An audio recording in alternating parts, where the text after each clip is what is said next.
పెట్టి రావడం లేదు సార్. వస్తున్నాయి మా రోడ్డు మీద నుంచి, కానీ అందరూ ఎవరెవరో స్వచ్ఛంద సంస్థలు పంపిస్తున్నారు, కానీ అవేవి మా వరకు రావడం లేదు, ఏటి ఇవ్వడం లేదు సార్. మేము వాళ్ళు లారీల వెనకతలా ట్రాక్టర్ల వెనకతలా పరిగెడుతున్నాం, కానీ ఏమీ రావడం లేదు సార్.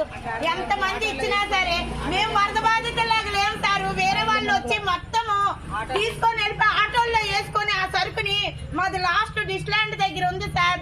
అదేమో అక్కడ ఆపి అడ్డం పెట్టుకొని ఆటలో నుంచి దించుకొని ఆటోల్లో వేసుకొని బట్టలు కట్టుకొని తీసుకొని వెళ్ళిపోతున్నారు సార్. ఇవి మీకు కాదు అంటున్నారు. మరి మేము వరద బాధితులమా వాళ్ళు వరద బాధితులే సార్?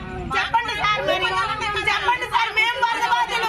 ఇల్లు వాకిళ్ళు అన్ని మునిగిపోయి ఉన్నాం సార్. మీరు ఇల్లు వాకిళ్ళు అన్ని మునిగిపోయి ఉన్నాం సార్. అసలు మాకు నిలబడడానికి నీళ్ళు లేకుండా అయిపోయింది.